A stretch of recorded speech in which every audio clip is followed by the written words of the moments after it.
Okey, pertama sekali tuan-tuan, AI. AI ni sebenarnya dah masuk kat Malaysia dah lama dah. Kita baru dengar AI ni sekarang. Artificial Intelligence. Saya nak kata macam inilah. Saya selalu gunakan bahasa yang mudah faham. AI ni dia macam, ni bahasa saya dia ada bahasa saintifik, tapi sebab saya tengok semua yang datang pakai suku haji semua ni, saya cakap macam inilah. AI ni dia macam robot lah. Robot yang boleh meniru segala-galanya tentang diri kita. Robot yang boleh meniru suara kita. Robot yang boleh menggunakan wajah kita, yang kita tak cakap tapi dia boleh buat kita bercakap. Tuan-tuan, dia boleh buka baju tuan-tuan dan puan-puan. Yang ni banyak kaum wanita. Suka wanita hati-hati. Yang suka ambil gambar tayang dekat media sosial tu, saya rasa dah boleh kurang-kurangkan lah kot. Pakai tudung labuh pun dia boleh buka kasi habis. Tuan-tuan, inilah yang kita katakan dunia digital. Masalahnya di Malaysia, kat mana tuan-tuan boleh dengar cerita pasal AI? Tak ada kan? Ada dengar kat TV ke radio? Ada lah, tapi tajuk dia je lah pelajaran sedang. Macam-macam lah tajuk-tajuk menarik kan, transformasi dan sebagainya kan. Alhamdulillah, dengan peluang yang ada, jodoh kita hari ni, saya kongsikan sedikit pasal AI. AI ni boleh kata dah ada dah pada dalam info tuan-tuan. Dan AI ni, kalau tuan-tuan tanya saya, banyak baik ke banyak buruk? Jawapan saya adalah banyak buruk untuk orang yang tak tahu AI.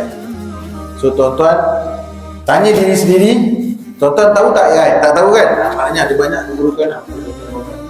Kalau untuk orang yang dia tahu pasal digital, of course, dia memang ada banyak baik.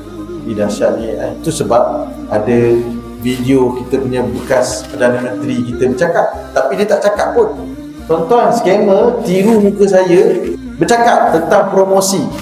Saya nak bagi giveaway kat dalam video. Mujur saya ni orang kenal saya. Dia kata, tuan ada buat promosi giveaway ke? Saya kata, tak. Saya cakap tu scam lagi ada. Dia kata, tuan, saya tengok video tuan tengah bercakap. Saya minta kat dia. Memang betul, tuan-tuan. Masa tu saya beri di form, saya tengah cakap, saya Rahmat Fitri, saya tengah, macam itulah lebih kurang.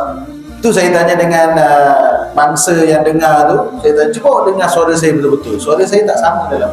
Suara saya macam Jamal Abdillah, suara dalam tak sama. Betul lah tuan, suara tu macam dalam. Kebetulan suara tak sama. Tapi saya nak bagi tahu tuan-tuan dan puan, AI ni dia sebenarnya boleh buat suara sama macam kita. Sama. Dahsyatnya dia boleh buat sebiji. Itu sebab tuan-tuan, ada sekarang ni satu pasukan yang tengah membina, tengah membuat filem tanpa perlu pelakon, dia pakai AI je. Dia pilih dia nak pelakon tu siapa. Nak letak Tuan Haji ke, nak letak Tuan Haji ke, cukup sekadar dia ada gambar, dia boleh jadikan tu satu movie. Apa yang tak tahu tuan-tuan, dahsyatnya AI. So pada saya, kalau tuan tanya saya AI ni untuk tuan-tuan dan puan-puan ada kebaikan ke tidak, sebenarnya dia memang ada kebaikan, tapi sebab kita tak tahu, kita tak ada knowledge, itu yang dia datangkan keburukan pada kita. So banyak orang tanya saya, tuan, ada satu mangsa dah habis 100k. Dia kata, tuan, hari tu saya dapat video call daripada tuan. Saya kata, saya tak pernah buat video call dengan orang, melainkan isteri atau anak saya. Dia kata, betul, saya terima video call tu memang saya dapat muka tuan tengah bercakap. 100k habis, 100k. Kenapa awak bagi 100k? Sebab dalam video call tu tuan cakap, jom masuk melabur. Orang kan percaya apa saya cakap. Jadi bila saya kata melabur dalam video tu, dia ikut je lah. 100k tuan-tuan dan puan bayar. Scammer ni dia pandai. Dia buat muka kita, tapi dia block kita supaya kita tak boleh tengok dia. Dia tiru nama saya, Rahmat Fitri lawan scammer. Muka saya, bawah tu video-video yang telah dipasukan, tapi dia block saya siap-siap. Banyaklah saya dapat aduan macam tu. Tuan-tuan, satu soalan yang bagus. Macam mana nak tahu gambar atau video tu betul ataupun AI? Okay, saya bagi tips. Kalau tuan-tuan perhatikan betul-betul